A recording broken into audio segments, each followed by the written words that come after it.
안녕하세요. 저는 30대 유부남입니다. 얼마 전에 아내가 출산을 했습니다. 아내가 몸이 조금 약한 편입니다. 그래서 입덧도 심한 편이었습니다. 만삭 때도 유독 많이 힘들어했습니다. 그래서 장모님이 저희 집에 자주 오셨습니다. 장모님은 청소도 해주셨고 음식도 만들어주고 가셨습니다. 덕분에 저는 이전보다 더 잘 먹게 되었죠. 다만, 한 가지 아쉬운 점이 있다면 부부관계를 할 수 없다는 점이었습니다. 임신 중에도 관계가 가능하다고 하지만 아내가 질색을 하더군요. 그리고 항상 피곤해해서 기회가 없기도 했죠. 그러다 보니 아내가 잠이 들면 휴대폰을 들고 화장실로 향했습니다. 그곳에서 혼자 욕구를 풀곤 했지요. 그러다 아내의 출산일이 가까워지자 장모님이 아예 저희 집으로 오셨습니다. 장모님은 정말 열심히 집안일을 해주셨습니다. 덕분에 아내와 둘이 살 때보다 집안이 더욱 깨끗해졌고 먹는 것도 더욱 풍족해졌습니다. 저는 고맙고 죄송한 마음이었습니다. 그래서 매달 장모님께 용돈도 두둑히 챙겨드렸죠. 아내도 장모님과 있으니 엄청 편해하더군요. 장모님은 출산 이후에도 애를 봐주시겠다고 했습니다. 저는 안 그래도 된다고 말을 했지만 아내가 적극 찬성을 하더군요. 결국 매달 얼마씩 돈을 드리기로 하고 장모님이 도와주시기로 결정을 했습니다. 장인어른도 안 계시니 별다른 걸림돌도 없었죠. 장모님은 비싼 조리원도 취소하라고 하시더군요. 하지만 아내는 조리원을 강력하게 원했습니다. 조리원에 대한 기대감이 있는 것 같았습니다. 결국 아내는 조리원에서 2주를 보내기로 했습니다. 그리고 집으로 와서는 장모님이 도와주시기로 했죠. 그렇게 아내의 출산일이 다가왔습니다. 출산 예정일이 다가오자 저는 휴가를 내고 대기했습니다. 그리고 진통이 오기 시작하자마자 병원으로 향했죠. 물론 장모님도 함께 움직였습니다. 하지만 아기가 빨리 나오지를 않더군요. 결국 첫 진통 후 거의 하루 만에 아이가 나왔습니다. 탯줄을 자를 때는 사실 얼떨떨해서 별다른 감정도 없었죠. 그렇게 정신없이 아이가 태어나게 되었습니다. 아내는 병원에서 며칠 입원을 하게 되었고 장모님께서 옆에 있어 주시겠다고 하더군요. 저는 다음날 출근을 해야 되어서 집으로 돌아왔습니다. 혼자 집안에 있으니 뭔가 많이 허전한 느낌이었죠. 한편으로는 오랜만에 혼자 있는 자유시간이기도 했죠. 첫날은 아기와 아내가 계속 신경이 쓰였죠. 하지만 아내와 아기는 건강한 상태였습니다. 그러자 둘째 날에는 혼자 집에 있는 게 심심하더군요. 그래서 컴퓨터에 숨겨놓은 동영상들을 열었습니다. 아무도 없으니 눈치 안 보고 영상을 마음껏 즐겼죠. 몇 달 동안 참아왔던 욕구를 마음껏 분출하고 잠이 들었죠. 아내는 병원을 나와 조리원으로 옮기게 되었습니다. 그런데 조리원에서는 면회가 제한적이었습니다. 가족이라도 함께 자는 것도 안 되더군요. 산모의 안정을 위해서라는데 이해할 수 없었죠. 그래도 방침이 그렇다고 하니 어쩔 수 없었습니다. 그래서 장모님과 함께 집으로 오게 되었습니다. 장모님은 집에 오자마자 제 저녁을 차리시더군요. 덕분에 며칠 만에 제대로 된 식사를 할 수 있었습니다. 식사 후에는 장모님이 빨래와 청소를 하셨지요. 가만히 있을 수 없어서 옆에서 함께 도와드렸습니다. 빨래도 널고 쓰레기도 버리고 청소기도 돌렸지요. 그랬더니 금방 시간에 갔습니다. 그래도 일찍 집안일을 끝내고 장모님과 마주 앉게 되었습니다. 저는 감사하다는 말을 먼저 드렸고 장모님은 당연히 할 일이라고 괜찮다고 하셨습니다. 장모님과 잠깐 이런저런 대화를 나누었습니다. 그리고 잠을 자려고 누웠더니 뭔가 허전한 기분이었습니다. 문득 성인 영상이나 보고 잘까 싶었습니다. 하지만 장모님이 집에 계셨지요. 어제와 같은 자유는 이제 없었습니다. 괜히 눈치가 보여서 그냥 자려고 했지요. 아쉬운 마음이 들기 시작하니 더 보고 싶더군요. 그래서 어쩔까 고민을 하다가 한 번만 보고 자자 싶었죠. 그래서 조용히 일어나 분위기를 살폈습니다. 다행히 장모님은 주무시는 것 같았습니다. 그래서 컴퓨터가 있는 방으로 조용히 향했습니다. 저는 조용히 컴퓨터를 켜고 동영상을 찾았습니다. 소리가 날까봐 이어폰도 끼고 영상을 보기 시작했습니다. 들키지 않을까 하는 불안감도 있었습니다. 그래서인지 이상하게 더 스릴이 있었지요. 그래서 영상을 보면서 조용히 휴지도 챙겼습니다. 영상은 뻔한 내용이지만 볼 때마다 상상력을 자극했습니다.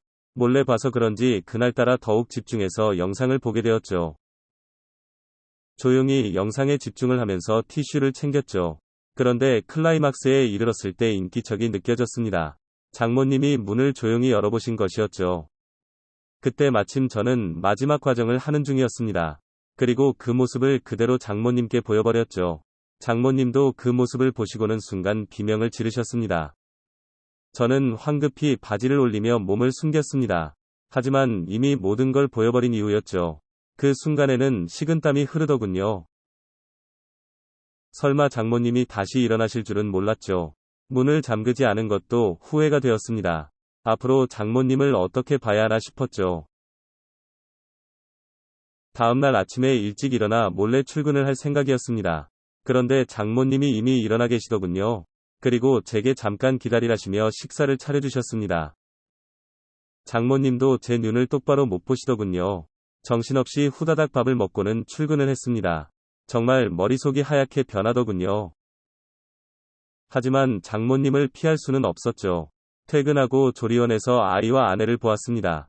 그리고 장모님을 모시고 집으로 오게 되었죠. 차 안에서 어떤 말도 꺼낼 수 없었는데 장모님이 먼저 말을 꺼내셨습니다. 어제는 너무 놀라서 미안하다는 말을 못했다고 하셨죠. 저는 오히려 제가 죄송하다고 말을 했습니다.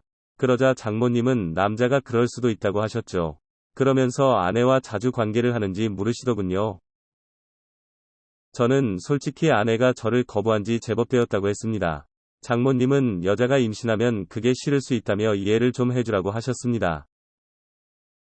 조금 전까지는 어떻게 장모님을 봐야 하나 싶었는데 한번 이야기를 시작하니 술술 말이 나오더군요. 은밀한 이야기까지 모두 장모님께 털어놓기 시작했습니다. 그리고 집으로 돌아왔을 때 장모님께서 먼저 술을 꺼내시더군요.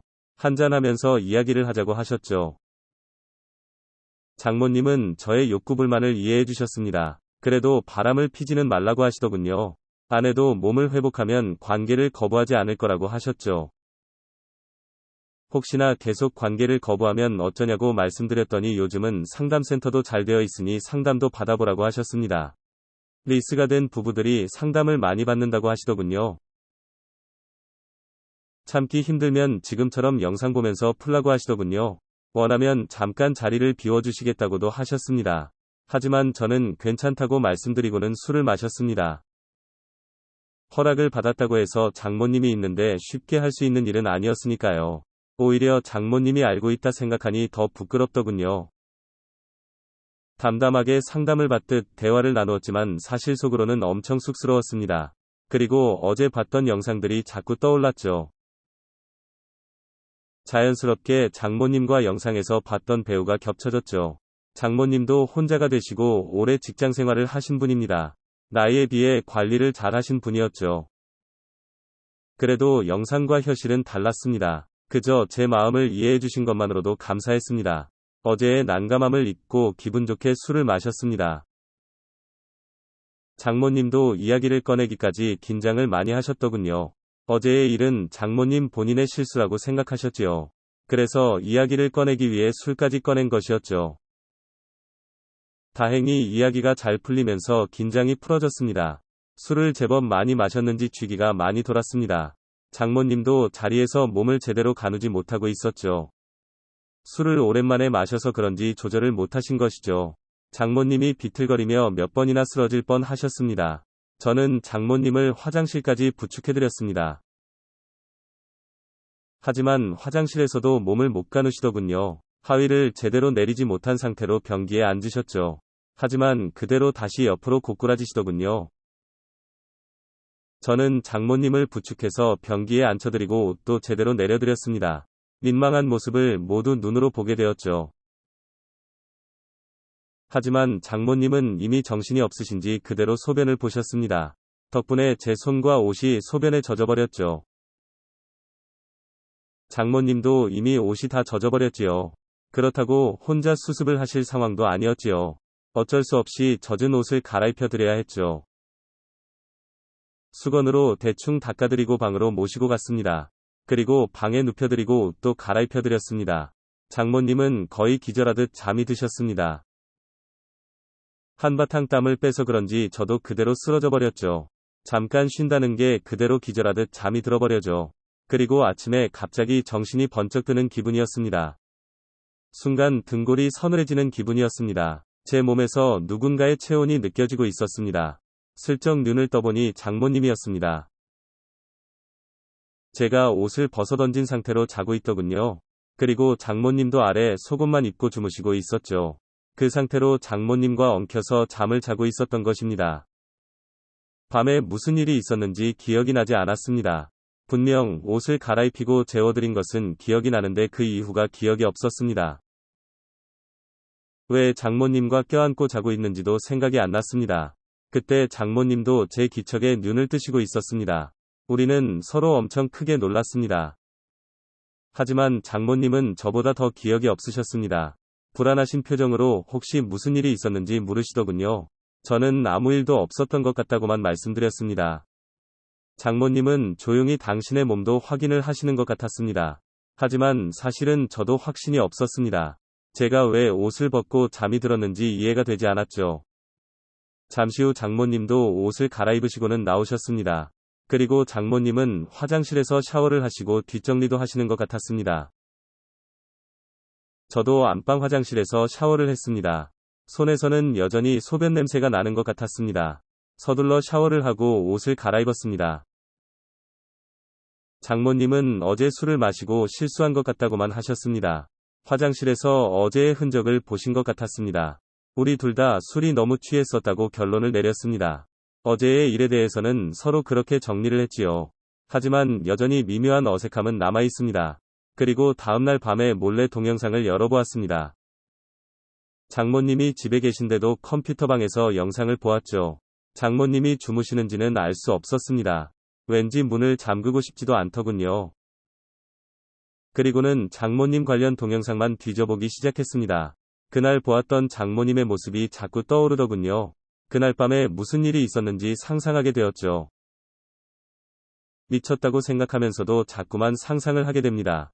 아내랑 빨리 관계 회복을 해야 할 것 같습니다. 영상 시청 감사합니다.